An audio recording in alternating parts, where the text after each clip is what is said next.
What's up, YouTube? Capital G here. One of the most interesting versions of Nekroz you're probably going to see. Pursuit of Knowledge 1580 versus That Angry Baboon 1755. It's actually cool to see that a lot of Nekroz players are starting to basically make adjustments to the deck. Maybe not on the highest level of competitive play, but they're starting to basically tune the deck to be more creative.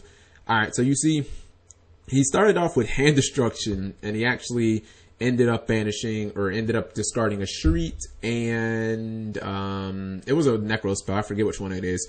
This is right here. This right here is the tech, though. This is the tech in the mirror match. You see that obviously he controls a spellcaster, two spellcasters. They're both really, really big as fuck. I don't know, man. This seems like this might be a serious pain for Baboon. He main decks this too, because in game one he had this, and somehow he ended up losing. I don't know how, but he didn't have a field of these two behemoths. So clearly, as long as you control a spellcaster and your opponent doesn't, then your opponent just can't use spell or trap. So let's see what's going to happen. Excuse me, just spells. Now the thing is, what spellcaster can they summon without special summoning? Oh my goodness, my man.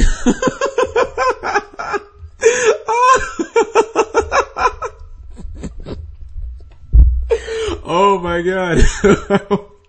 That has to be the most trollific move. Oh yes, the chat is going nuts. The chat is going nuts. You see that, you see obviously that Baboon tried to go for, he tried to snipe him with the Effect Veiler summon, cause it's probably the only thing in his entire deck that he can normal summon.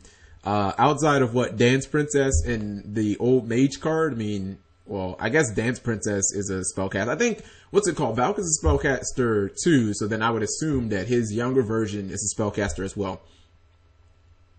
Does he not understand that he can't use Preparation of Rites? What? Well, yeah, exactly. Do you not understand that you can't use Preparation of Rites? I thought that was the whole point of summoning the Effect Veiler so that you could use your cards. Now, it was pretty obvious that he had a Nekroz card in hand. I know that he didn't want to have to use Brio. And the thing is, if he only runs two Shrieks, then obviously he wouldn't have any, because he just would have went for Shriek so that he could use it. Now, apparently, he's getting in there for some damage. That has got to be the funniest counterplay ever. That attempt, I'm gonna summon a Veiler. That'll give me a spellcaster. Oh my god, that was hilarious. Oh man. Alright, let's get back to trying to be professional. Alright, so you see he tries to cancel it out. It's not gonna happen. He keeps top decking Nekroz, and unfortunately he has no Nekroz in his graveyard, so this is game if he takes two attacks. He can't Valk. Alright, he can still search for Valk though. Now he can search and he can attempt to do other things, but the side blocker obviously was going to be able to stop this card, but he says, nope, I'm giving up my Valk so that I can blow up your side blocker before it ever has a chance to do its thing. And you see him try and go into battle phase to try and swing for game. You see Valk is used. Now, if I'm Pursuit of Knowledge, I'm probably a little upset that I have not drawn a Manju or a Sanju yet. I'm feeling a little certain way about that. I'm 13 cards deep into my deck and I can't get a Manju or Sanju. Come on, man. A Book of Moon would also be really good here too, because it would kind of serve the same purpose as a Nekroz card would, but you would just like to think that my man would have drawn a what's it called by now? I guess Book of Eclipse is the same thing, Book of Moon.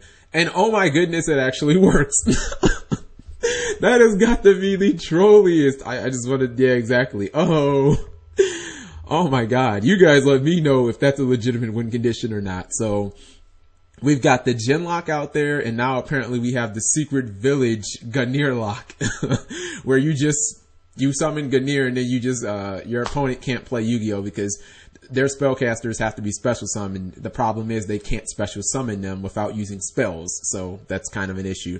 Now, there are a couple of outs to that, Fire Hand, Ice Hand, but are you really going to side in Ice Hand in the mirror match? That seems so awful. Also, they can't play around by Dinko or anything like that, because Dinko just does nothing in that situation. And I would assume if you're able to get the Manju or Sanju, then you're in really, really, really good shape. So all sorts of crazy locks right here.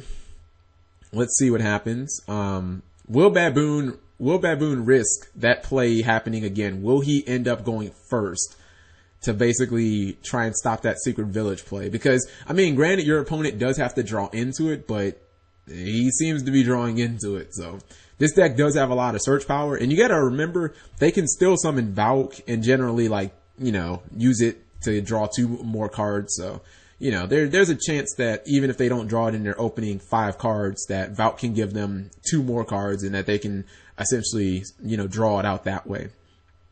So let's see what's gonna happen here. Also, yeah, Manju and Sanju, they're both spellcasters as well, if I'm not mistaken. So this is a kind of spellcaster heavy deck. The Warriors obviously is just Sharit and all his all his versions, Brio, Colossalus, Trishula when he's an adult. So as he grows up, he stays a warrior, but his dad is obviously a spellcaster. His mom's a spellcaster as well. I think, like, I don't know what Catastor is. Is he a dragon? I know Decisive Armor is a dragon too. Alright, so kind of taking a little while for the sighting with Nekroz. I think Baboon might just be contemplating if he wants to go first or second, because that would just be really, really grimy if he got locked again. And Ganir was the perfect play. Like, it was the perfect counter in that situation. Alright, so Baboon says F that. F those stupid. I'm going first. I want to be able to actually play cards without having to use Effect Veiler as a normal summon monster. So let's see what he does. And keep in mind, he could easily try and lock his opponent out with the Djinn lock. Obviously, that's just as potent, probably way more degenerate. Actually, probably more potent than Secret Village. Because Secret Village, at least your opponent gets the option to attempt to use spells if they control a spellcaster. So what exactly are you going to do? Better hope that you didn't open with some of those sided cards, because those sided cards do nothing turn 1.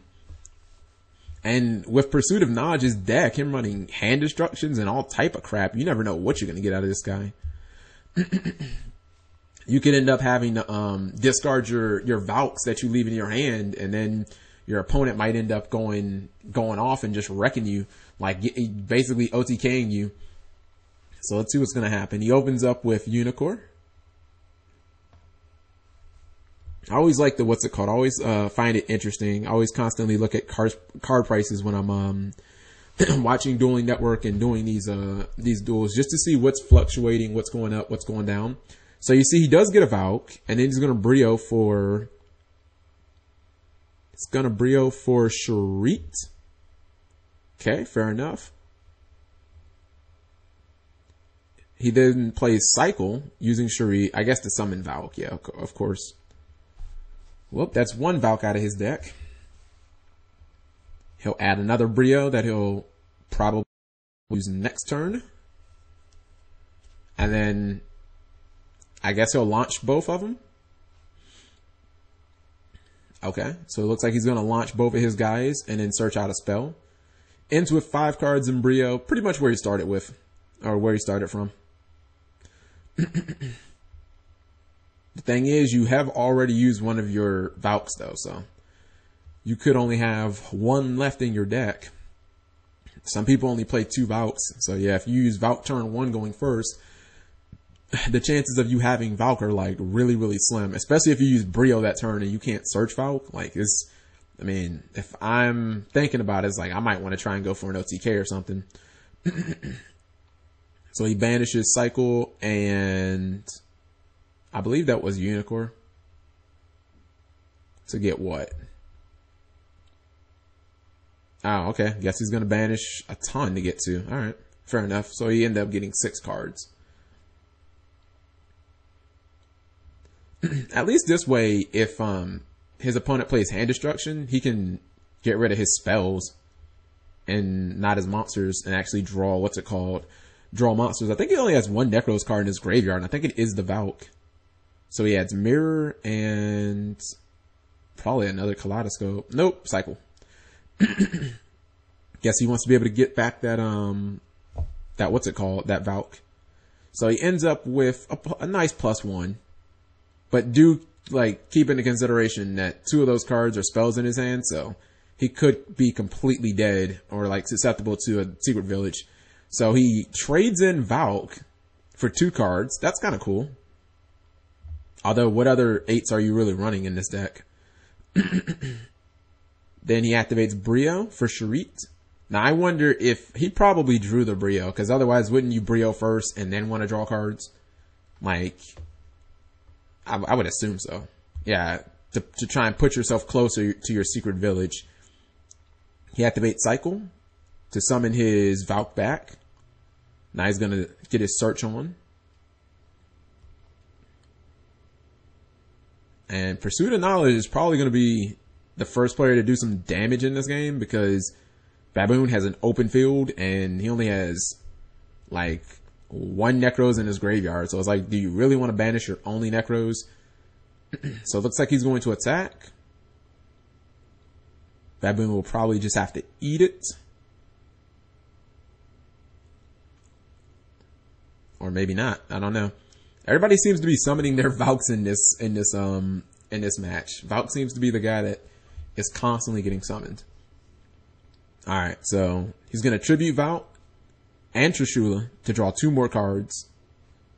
So now he has 2. Now keep in mind, if he searches his spell out, then he'll have 7 in hand. So he'll like have to discard something, or he will have to commit something else to the board. I don't know what that something else might be. So it looks like he's going to add his spell. And I believe he banishes Brio.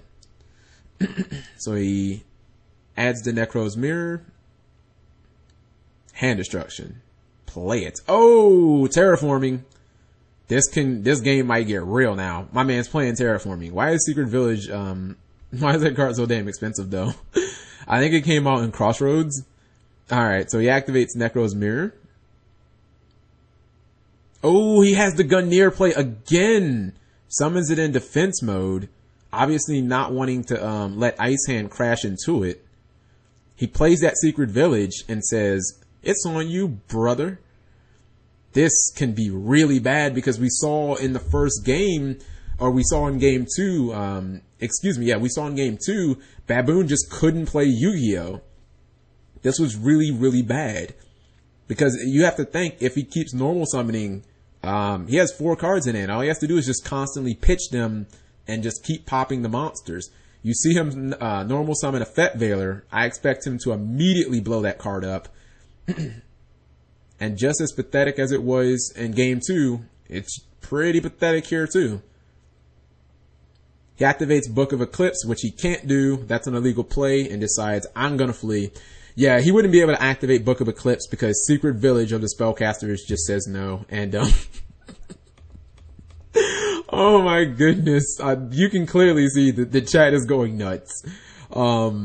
Man, hey, look, this might be the evolution of Nekroz. This might be how you win the mirror match now. You just side in Secret Village, you summon Gungnir in defense mode, and your opponent can't play Yu-Gi-Oh! Everything that they summon, you just blow up as long as you have a hand of at least 3 cards, and then you just keep summoning your guys and beating the crap out of them. And if you top deck a Manju, a Sanju, or a Preparation of Rites, then you really win, because if you get Preparation, you get 2 cards. So it's basically a good game right there. So let me know what you guys think of this super original Nekroz build.